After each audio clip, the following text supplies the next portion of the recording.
सभी साथियों को मैं नमस्कार बोलता हूं और मैं अपने YouTube channel SM Yadav mathematics classes पे आप सभी का स्वागत करता हूं। आज मैं कक्षा 10 के एक ऐसे चैप्टर के बारे में बात करने जा रहा हूं जो चैप्टर तो पहला है, मानते हो तो पहला चैप्टर, लेकिन यहाँ से कुछ क्वेश्चन कॉमन है। मतलब एक हम वन शॉर्ट वीडियो लेके आ रहे हैं। वो चैप्टर का नाम है क्या? वास्तविक संख्या, कक्षा 10 का। ये चैप्टर जब भी तुम कक्षा 10 के बोर्ड एग्जाम देने जाओगे, चाहे वो बिहार का हो चाहे वो यूपी का हो, मुझे लगता है यूपी में ज्यादातर मैं बात करता हूँ, तो यूपी में ये इस चैप्टर से ना आपको 3 से 4 नंबर के क्वेश्चन मिल जाते हैं। और जो इंपॉर्टेंट क्वेश्चन है उसकी चर्चा करेंगे। मतलब एग्जाम के बेसिस के तौर पे एक चैप्टर का हम फुल रिवीजन एक ही वीडियो में करने जा रहे हैं और सबके जितने भी क्वेश्चन आते हैं उस टाइप के क्वेश्चन को हम चर्चा करेंगे। सबसे पहले हम क्वेश्चन को लेते थे कि कौन कौन सा क्वेश्चन यहाँ से पूछा जाता है। सबसे पहले बात करते हैं वो वास्तविक संख्या, जो कक्षा 10 का चैप्टर है। यहाँ से 4 नंबर है, मुझे जहां तक पता है कि 4 नंबर में अच्छा खासा क्वेश्चन पूछा जाता है वो। ठीक है, ये 4 नंबर के क्वेश्चन कौन कौन से हैं? तो सबसे पहले वो क्वेश्चन के प्रकार में देखो। सबसे पहला क्वेश्चन आता है, यहां से तुमसे पूछ देगा, तो पूछ देगा कि अभाज्य संख्या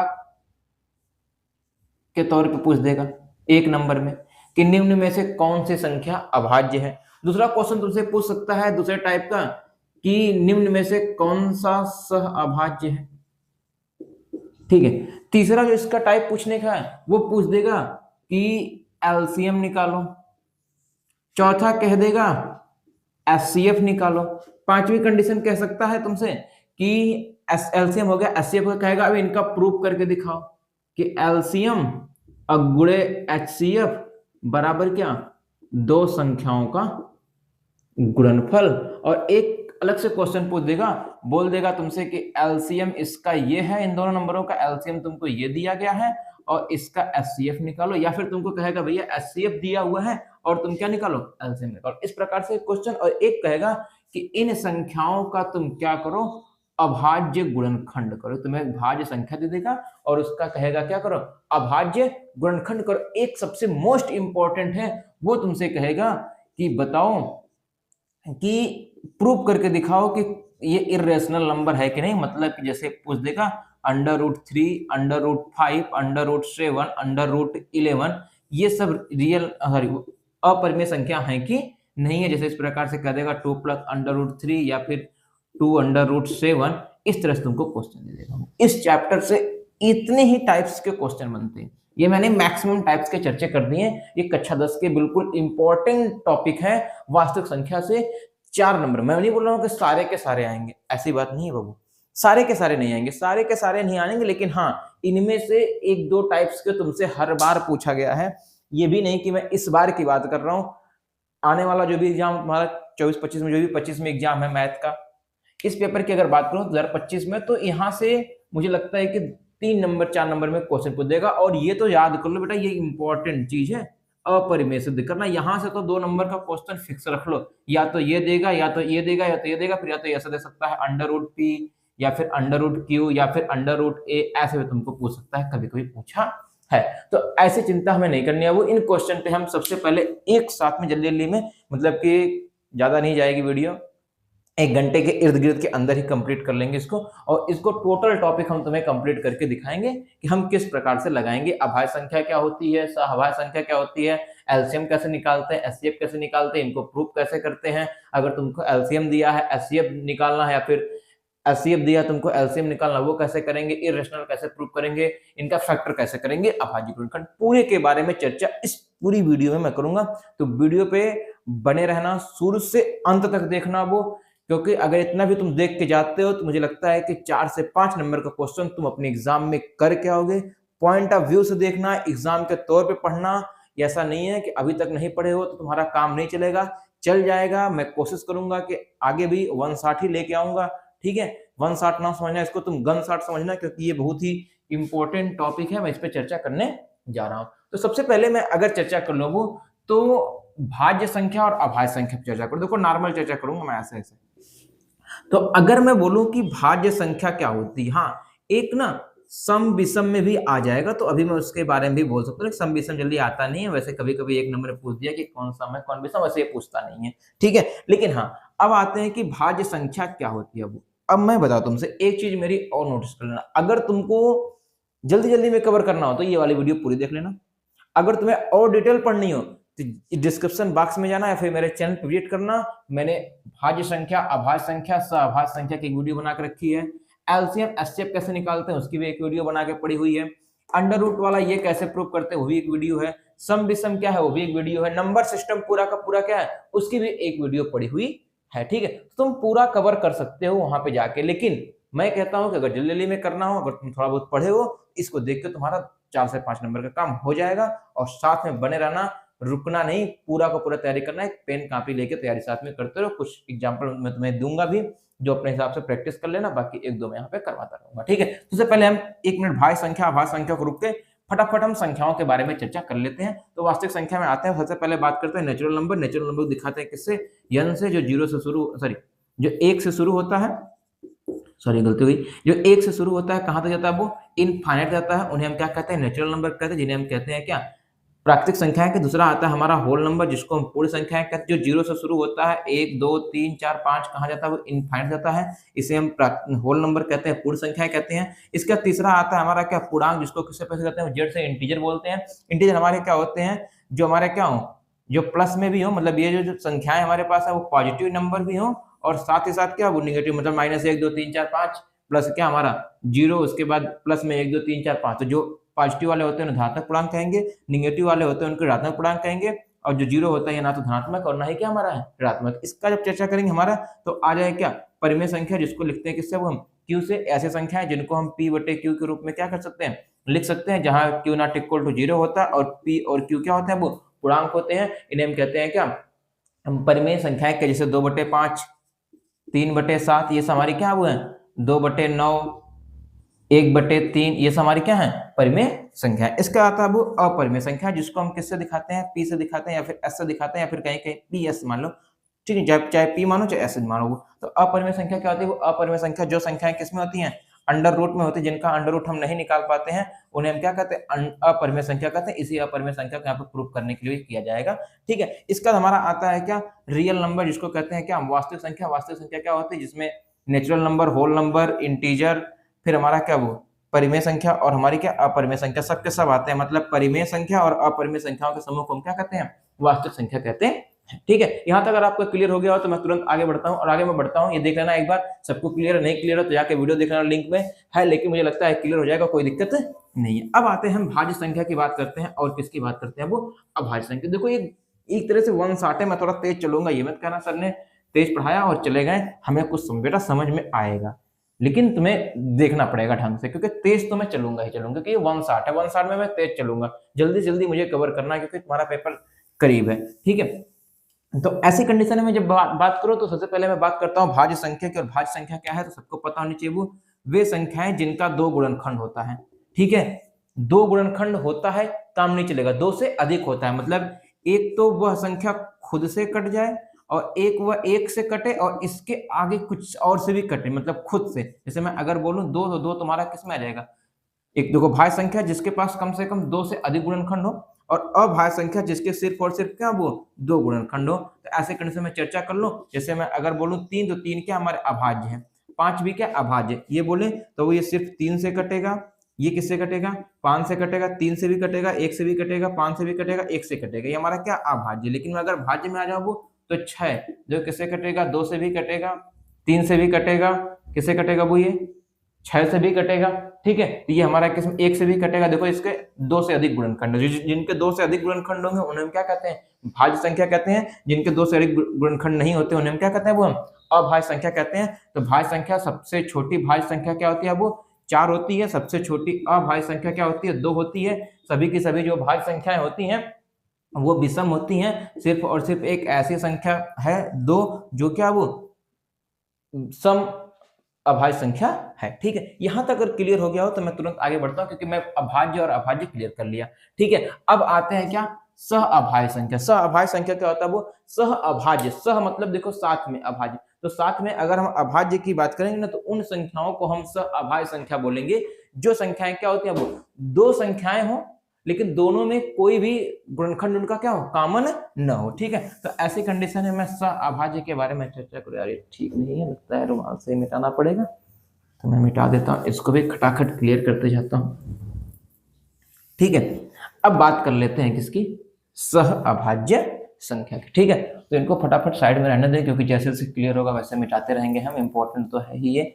ठीक है, अब देखो आ जाते हैं, हम चर्चा करते हैं किस पे, सह अभाज्य। देखो अब ये जरूरी नहीं है कि दोनों संख्याएं हमारी अभाज्य। हम देखो अगर एक जोड़ा बना ले संख्या का, जैसे 3 और 5 सह-अभाज्य होंगे।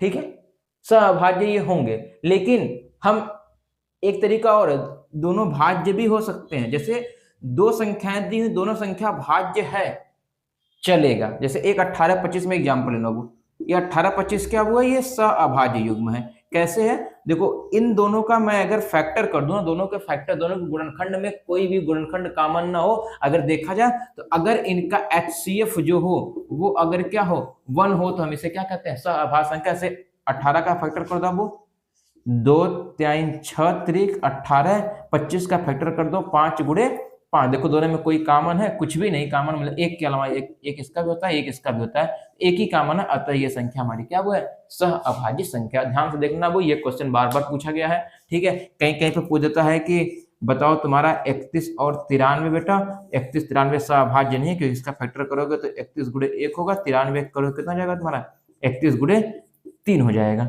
ठीक है, तो ऐसी कंडीशन में ये संख्या हमारी क्या होगी, सहअभाज्य नहीं होगी। तो सहअभाज्य तो सबका क्लियर हो गया। देखो दो टॉपिक मैंने क्लियर कर दिए 10 से 12 मिनट में। क्या अभाज्य, क्या 5-6 मिनट लगा, बाकी तो मैंने आगे इंट्रोडक्शन बताया था। देखो अभाज्य संख्या, सहअभाज्य संख्या, भाज्य क्लियर हो गया। अब हम बात करते हैं, तुरंत आते हैं सम और विषम क्लियर कर लेते हैं। वो देखो सम संख्या तो पूछा नहीं है, लेकिन एक बार पढ़ लेते हैं। वो सम संख्या क्या होती है, वो जिन संख्याओं के अंत में 0 2 4 8 0 2 4 8 6, मगर 0 2 4 6 जो भी, देखो अगर जिन संख्या के इकाई के स्थान पे ये आ जाए, वो 0 2 4 6 8 आ जाए, उन्हें सम कहते हैं। जिन संख्या के इकाई के स्थान पे क्या आ जाए, वो 1 3 5 7 और 9 आ जाए, इन्हें हम क्या कहते हैं, विषम संख्या कहते हैं। ठीक है, ये नॉर्मल डिफरेंस। बाकी ऐसे बोल सकते हो, जो संख्या 2 से कट जाएगी पूरी पूरी उसे हम सम बोलेंगे, जो संख्या 2 से पूरी पूरी नहीं कटेगी उसे हम क्या बोलेंगे, विषम बोलेंगे। ये भी आराम से क्लियर कर लेंगे, कोई दिक्कत नहीं। अब जैसे हम जस्ट आगे बढ़ते हैं। ठीक है, ये भी क्लियर हमारा हो गया। अब आते हैं, हम बात करते हैं अब तो एलसीएम और एचसीएफ। देखो अभी तक हमने यहाँ जितने भी क्वेश्चन थे कर लिया। अब आता है एक अभाज्य गुणनखंड। अभाज्य गुणनखंड जिससे क्या होता है, वो कि तुमको कोई संख्या दे देगा और बोलेगा इस संख्या का तुम क्या करो, अभाज्य गुणनखंड लिखो। जैसे तुम्हारे पास 140 दे दिया, अभी मैं इसमें एग्जांपल एक आध तुम्हें करा देता हूँ, बाकी एक आध तुम्हें वो देता हूँ घर से करने के लिए, बाकी अपना तुम कर लेना, प्रैक्टिस कर लेना। देखो घर से क्या करके लाओगे, देखो ऐसे 140 कहेगा, 140 का अभाज्य गुणनखंड करिए, कोई दिक्कत नहीं। अब हमने ले लिया क्या 140, इसका अभाज्य गुणनखंड सबसे पहले 2 से कटेगा, 2 7 14 0, फिर 2 से काटो, अब कितना हो जाएगा, 2 3 6 2 5 10, फिर किससे कट जाएगा, ये 5 से कट जाएगा, 5 7 35, फिर किससे कट जाएगा, 7 1 कम 7। देखो इसका अभाज्य गुण इस प्रकार से क्या देगा, 140 बराबर कितना, 2 गुणे 2 गुणे 5 गुणे कितना 7, इस प्रकार से तुमको दे देगा। ये क्वेश्चन मैक्सिमम बार पूछा गया है। बाकी एक क्वेश्चन ये भी तुमसे पूछता है कि 144 का अभाज्य गुणनखंड करो, या फिर तुम कहेगा कि 144 का अभाज्य गुणनखंड करके इनकी में 2 की पावर बताओ कि 2 की कितनी घात है, तो भी आराम से तुम कर सकते हो। देखो 2 7 14, 2 दूनी 4, फिर 2 से काटो, 2 3 6 2 6 12, फिर 2 से काटो, 2 1 कम 2 2 8 16, फिर 2 से काटो, 2 9 18, फिर किससे कटेगा, 3 त्रिके 9, फिर किससे कटेगा, 3 1 कम 3। लिख लो अब 144 से तो तुम कितना, 2 गुणे 2 गुणे 2 गुणे 2 गुणे 3 गुणे 3, क्या कॉमन 2 के, देखो 4 है तो इसको सोचो कितना, 2 की घाते 4 और 3 की घाते 2। ऐसे भी क्वेश्चन पूछे गए हैं कि 144 के अभाज्य गुणनखंड में 2 की घात कितनी है, वो तो भी देख सकते हो। अगर तुम्हें अभाज्य गुणनखंड करने कहेगा तब भी तुम कर सकते हो। तो इसका 2-3 एग्जांपल लिख लो, घर से कर लेना वो अभाज्य गुणनखंड का, जिससे 5005 74 29। ठीक है, ये अपने प्रैक्टिस के लिए कर लेना। जैसे मैं बोल दूं तो 236, ये प्रैक्टिस है किसकी, अभाज्य गुणनखंड की। 1-2 नंबर में क्वेश्चन पूछे जाते हैं। 234 लिख लो, 356 लिख लो, फिर 5005 लिख लो। फिर अगला आता है हमारा जो भी है 55 69 20 लिख लो, 55 69 20 लिख लो। फिर तुम्हारे पास 336 लिख लो, 96 लिख लो, 108 लिख लो। इन सबका तुम अभाज्य गुणनखंड घर पे प्रैक्टिस कर लेना, यहाँ से तुम्हें 1 से 2 नंबर के क्वेश्चन बन जाएंगे। ठीक है, बाकी अभी सभी का तो अभाज्य वाला क्लियर हो गया होगा कि अभाज्य गुणनखंड का कैसे फैक्टर करना है। लेकिन अब हम जो बात करते हैं वो आगे की करते हैं, वो अगली बात हम जो करने जा रहे हैं वो हम करने जा रहे हैं किस पे, एलसीएम और किस पे, एचसीएफ पे। ठीक है, तो अब हम बात करने वाले एलसीएम और एचसीएफ पे। तो एलसीएम और एचसीएफ हमारे सामने आ जाएगा, जैसे 26 और 91 ले लें हम। देखो इस प्रकार से अगर हम क्वेश्चन ले रहे हैं, या फिर हमारा एक क्वेश्चन है 510 और क्या 92, ये एनसीईआरटी का ही क्वेश्चन है, कोई दिक्कत नहीं है। तो ऐसे क्वेश्चन को जब हम ले रहे हैं तो इनसे देखो क्या पूछता है कि इनका तुम एलसीएम निकालो, इनका तुम क्या निकालो, एचसीएफ निकालो, और फिर इनके बाद तुम दूसरा इनका काम क्या करो, प्रूव करके दिखाओ कि एलसीएम गुणे एचसीएफ बराबर क्या, दो संख्याओं का गुणनफल। देखो दोनों काम तुमको करने के लिए दे देगा। ठीक है, तो हम एक क्वेश्चन को कर दे रहे हैं इसको, बाकी तुम इसको क्या करना, अपना प्रैक्टिस के तौर पे घर पे लगा लेना। बाकी तुम्हें और भी क्वेश्चन है, जैसे 6, 72, 120 कर लेना, फिर बाकी तुम्हारा 135, 225 कर लेना, ये भी लिख लो तुम्हें पे, 6, 72, फिर क्या 70 जो भी कर लेना, बाकी तुम्हारा क्या है 135, 225, इसको भी कर लेना। ये सब तुम क्वेश्चन अपने हिसाब से डन कर लेना। ठीक है, तो मैं खटाखट इसको कराता हूँ, कोई दिक्कत। जैसे 26 और 91 इनका अभाज्य गुणनखंड से लगाना पड़ेगा बेटा। तो अभाज्य गुणनखंड 26 का तुम फैक्टर कर दो, 26 का फैक्टर करो कितना हो जाएगा, 2 गुणे 13 हो जाएगा।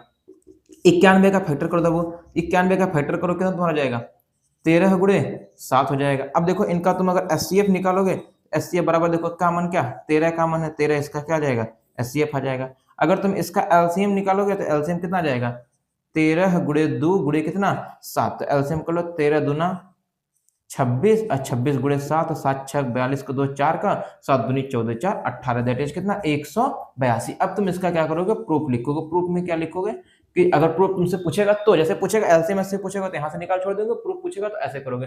प्रूफ में तुम क्या लिखोगे, दो संख्याओं का गुणनफल,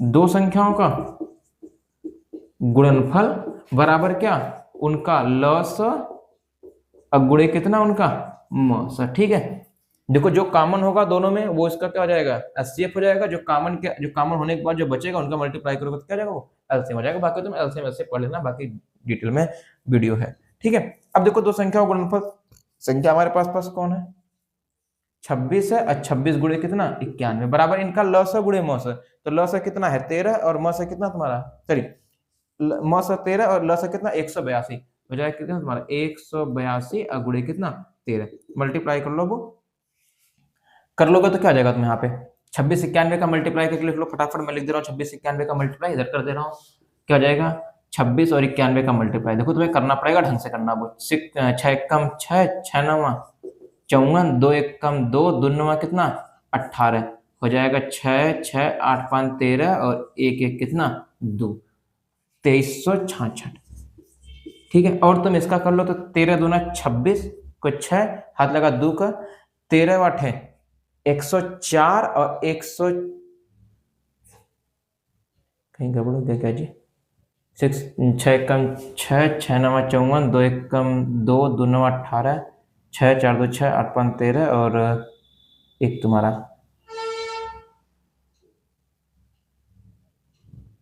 ठीक है 13 दूना 26 को 6 4 का, और 13 वाठे 100, 13 दूना 26 को 6 2 का, और 13 वाठे 104 और 2 कितना 106, 10 बचा, 13 1 कम 13 10 कितना वो 23। देखो तुम्हारा लेफ्ट हैंड साइड आ गया बेटा किसके, राइट हैंड साइड के।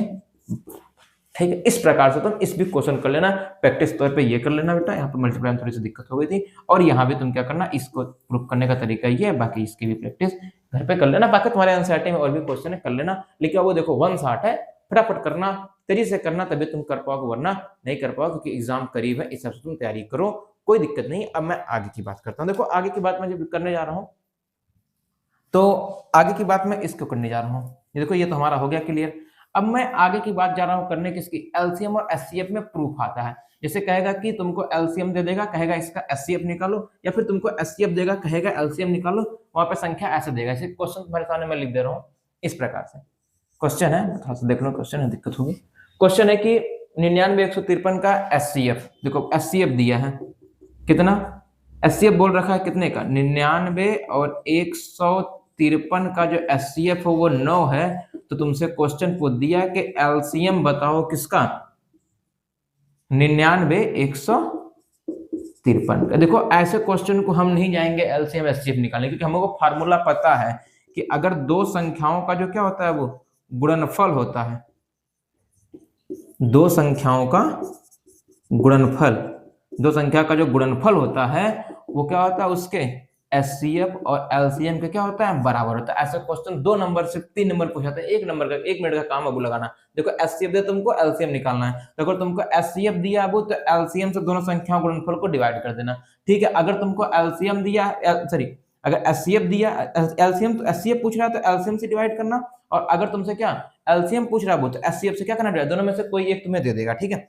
अब देखो ऐसे क्वेश्चन करने के लिए फटेक्स होगा। अब तुम्हारे सामने क्या दिया, एचसीएफ दिया, दो संख्याओं गुणनफल बराबर। देखो दो संख्याएं कौन कौन सी, 99 153 का एचसीएफ 9 है और 99 153 का एलसीएम निकालना है। तो क्या वो यहाँ पे हम लिखेंगे तो एलसीएम बराबर क्या हो जाएगा, एलसीएम 99 153 बराबर कितना, दो संख्याओं गुणनफल 99 153 अब बटे कितना, देखो 9, और तुरंत काट दो बेटा, 9 से कट जाएगा 11 बार में, 11 तिया 33 के 3 5 कितना 3 का 11 5 55, 3 कितना 58, 5 का 11 के 11 5 16, 1683 तुम्हारे इसका क्या जाएगा वो एलसीएम आ जाएगा। देखो इस प्रकार से तुम इस भी क्वेश्चन को कर सकते हो, ठीक है।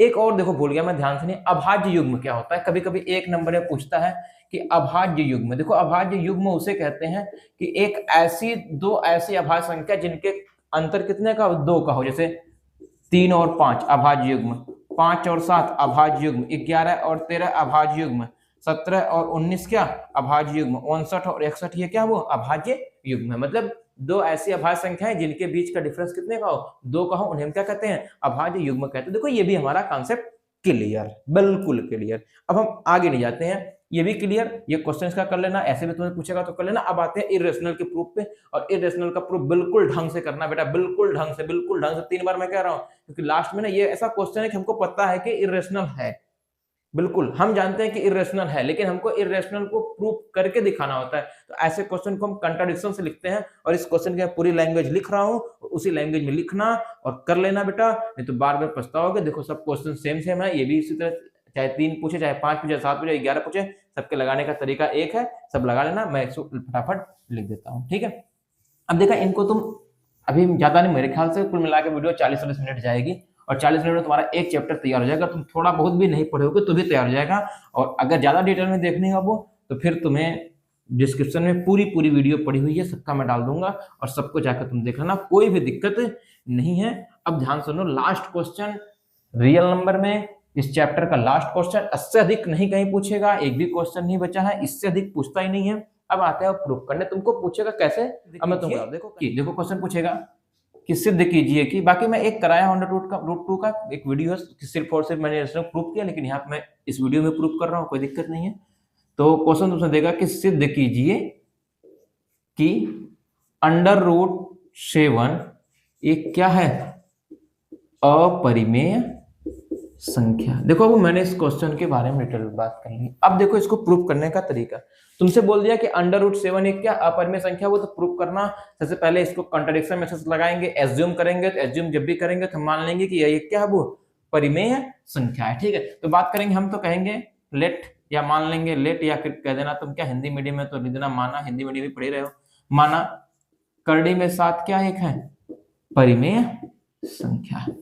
जब वो परिमेय संख्या है, तुमको पता है कि परिमेय संख्या क्या होती है, वो P/Q के रूप में लिख सकते हैं। इनको तुरंत लिख देना कि करड़ी में 7 बराबर कितना, P/Q, जहां लिख देना Q is not equal to क्या 0 है, जहां P और Q क्या है, देखो सह अभाज्य। आई कि नहीं बात, जो पीछे मैंने पढ़ाया अभी जस्ट, वो क्या हमारी है, सह अभाज्य। तो P और Q हमारी सह अभाज्य होंगे, तो इसका दोनों क्या करना, तो अगले बात इसको दोनों पक्षों का क्या कर देना, वर्ग कर देना। मतलब अगली लाइन है, मैंने लिख रहा हूँ, नहीं तुम लोग कहोगे कि सर ने बड़ा जल्दी जल्दी पढ़ा दिया यार, हमें समझ में नहीं आया, ठीक है। अगली लाइन देना क्या, दोनों पक्षों का वर्ग करने पर। देखो ये सेम चीज उतारनी पड़ेगी तुमको बेटा, दोनों पक्षों का वर्ग करने पर, ठीक है। तो वर्ग करोगे तो क्या हो जाएगा, √7 का स्क्वायर बराबर P² अपान कितना Q², तो 7 का स्क्वायर दैट इज कितना, स्क्वायर से कड़ी कट जाएगी, बच गया 7, यहाँ पे हो जाएगा कितना, ये P/Q ही मान लो, कोई दिक्कत नहीं है। हो जाएगा तुम्हारा कितना, P² अपान Q²।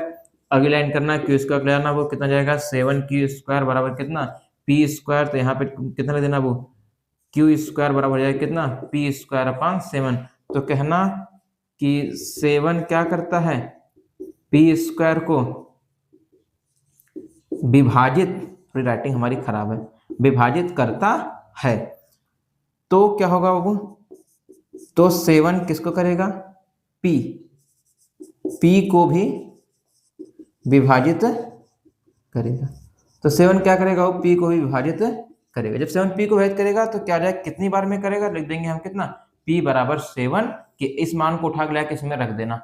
ठीक है, हम कहेंगे कि P बराबर 7K को Q स्क्वायर बराबर कितना, P स्क्वायर अपान 7 में रखने पर। जैसे यहाँ पे तुम पुट करोगे तो क्या हो जाएगा, मैं इधर लगा दे रहा हूँ। देखो यहाँ पे कंट्राडिक्शन मेथड है, same to same as it is करना पड़ेगा तुमको। यहाँ पे क्या हो जाएगा, यहाँ पे Q स्क्वायर बराबर P की जगह कितना, वो 7K का स्क्वायर अपान कितना 7, तो कितना जाएगा, Q स्क्वायर 49 अपान 49K अपान कितना वो 7, Q जाएगा 7 7 49, 7K बच जाएगा, 7 से कट जाएगा। अब देखो यहाँ पे तुम्हारा आ जाएगा K बराबर निकालोगे तो आ जाएगा Q स्क्वायर अपान 7। ठीक है, तो यहाँ पे हम क्या लिखेंगे, अगली बात की क्या है, 7 जो है वो Q स्क्वायर को क्या करता है, विभाजित करता है। सेम लैंग्वेज यही लिखना वो, तो क्या हो जाएगा वो हमारा 7 जो है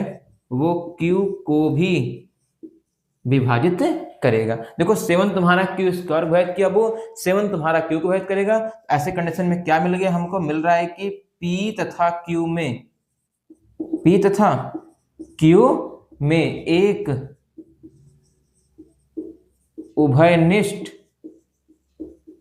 गुणनखंड कितना है वो 7 है। अब देखो सबसे मेन कंडीशन अपर में यहीं पे प्रूफ होगा, क्योंकि यहां तक तो हमको करना ही करना था। लेकिन अब देखो ध्यान से, अब क्या है कि यहाँ पे देखो 7 P को भी काटा और 7 तुम्हारा Q को भी काटा। हमने यहाँ पे कंट्राडिक्शन लेके चला था वो कि क्या होता है P और Q सहअभाज्य। देखो P और Q सहअभाज्य क्या है, 7 दोनों में कॉमन है, मतलब जो हमने बात लेके चली तो वो बात क्या है, बिल्कुल गलत है। तो हमें कहेंगे कि इस तथ्य का विरोधाभास है कि P तथा Q में क्या है, एक के अतिरिक्त अन्य उभयनिष्ठ गुणनखंड नहीं है, मतलब यहाँ पे एक उभयनिष्ठ गुणनखंड है, इसे लिखेंगे। हम कहेंगे, या फिर यहाँ पे मैं लिख दे रहा हूं फटाफट, हम कहेंगे कि इस तथ्य का विरोधाभास है कि, इस तथ्य का विरोधाभास है कि P तथा Q में एक के अतिरिक्त अन्य उभयनिष्ठ गुणनखंड नहीं है। मतलब ये कल्पना गलत है यहाँ पे। इस तथ्य का विरोधाभास है कि P तथा Q में एक के अतिरिक्त अन्य उभयनिष्ठ गुणनखंड नहीं है, मतलब ये जो बात हमने मान के चली है वो बात क्या है, गलत है। हम यहाँ पे लिखेंगे इस प्रकार जो हमने कल्पना की है, इस प्रकार जो हमने कल्पना, लिख देना वो एज इट इज, तुमने यार कितना बात हमसे लिखवाओगे। इस प्रकार जो हमने कल्पना की है वो क्या है, बिल्कुल गलत है कि √7 एक क्या है, परिमेय संख्या है। मतलब जो हमने कल्पना की है वो कल्पना क्या है, बिल्कुल गलत है। हमने कल्पना की थी कि यह एक क्या है, अपरिमेय संख्या है, लेकिन यह वो क्या एक है, अपरिमेय संख्या है। तो हम निष्कर्ष निकालेंगे, अंत में निष्कर्ष निकलता है कि √7 एक क्या है, अपरिमेय संख्या। देखो आसान सा पूरा चैप्टर, यार पूरा चैप्टर मैंने कितने टाइम लगे, मुश्किल से 40 से 45 मिनट के अंदर में पूरे चैप्टर को निचोड़ के रख दिया। बोले क्या कठिन है? हाँ, कमेंट बॉक्स में लिख देना बेटा कठिन नहीं है, बिल्कुल तुम्हारे लिए मेहनत की है मैंने, ठीक है ना। कठिन तो नहीं है, एक बार में पूरे चैप्टर का रिवीजन करा दिया, ठीक है। जा करके रिवीजन कर लो, पूरा करना, रिवीजन पढ़ लेना, सेम एज इट इज, कुछ क्वेश्चन एज इट इज करने हैं वो, बाकी इन क्वेश्चन को लिख के लगा लेना, जो कुछ भी तुम्हें करना हो कर लेना। पढ़ के जाना बेटा, 3 से 4 नंबर तो नहीं गया है यार, 5 नंबर नहीं गया है। मेरी बात मानो, मैं तुमको यकीन दिलाता हूँ कि इस वीडियो को पढ़ने के बाद तुम्हारा बोर्ड में 5 नंबर कहीं नहीं गया है, ठीक है। रह गई बात, पूरी वीडियो देखो, बाकी कोई दिक्कत हो तो हमको बता देना। वैसे कोई दिक्कत नहीं है, ठीक है। हमको जहां तक लगता है कि कोई दिक्कत नहीं है। बाकी अगर कोई किसी को दिक्कत नजर आती है तो वो हमसे डिस्कशन कर लेगा, ठीक है, कमेंट बॉक्स में दे देगा, कोई दिक्कत नहीं है। मुझे नहीं लगता कोई दिक्कत होगी। 1 शॉर्ट वीडियो में पूरे 10 का एक चैप्टर क्लियर कर दिया। बाकी बहुपद पे भी कोशिश करता हूँ कि अगर वीडियो बन जाएगा तो मैं अपलोड कर दूंगा, ठीक है। तो इस पे एक लाइन याद आती है कि घमंड ना कर जिंदगी में, घमंड ना कर जिंदगी में तकदीर बदलती रहती है। घमंड ना कर जिंदगी में तकदीर बदलती रहती है, शीशा वही रहता है तस्वीर बदलती रहती है, ठीक है। तो ये अपने हिसाब से रखना। बाकी अपना सभी लोग ख्याल करो, हम अपना ख्याल कर रहे हैं, तभी तो प्रॉपर वीडियो आ रही है। 1 शॉट वीडियो को लेकर तैयारी करना, अगली भी 1 शॉट आएगी। कोशिश करता हूँ मैथ की तो मैथ की, साथ में विज्ञान की भी 1 शॉट आएगी। तब तक के लिए बने रहो चैनल पे।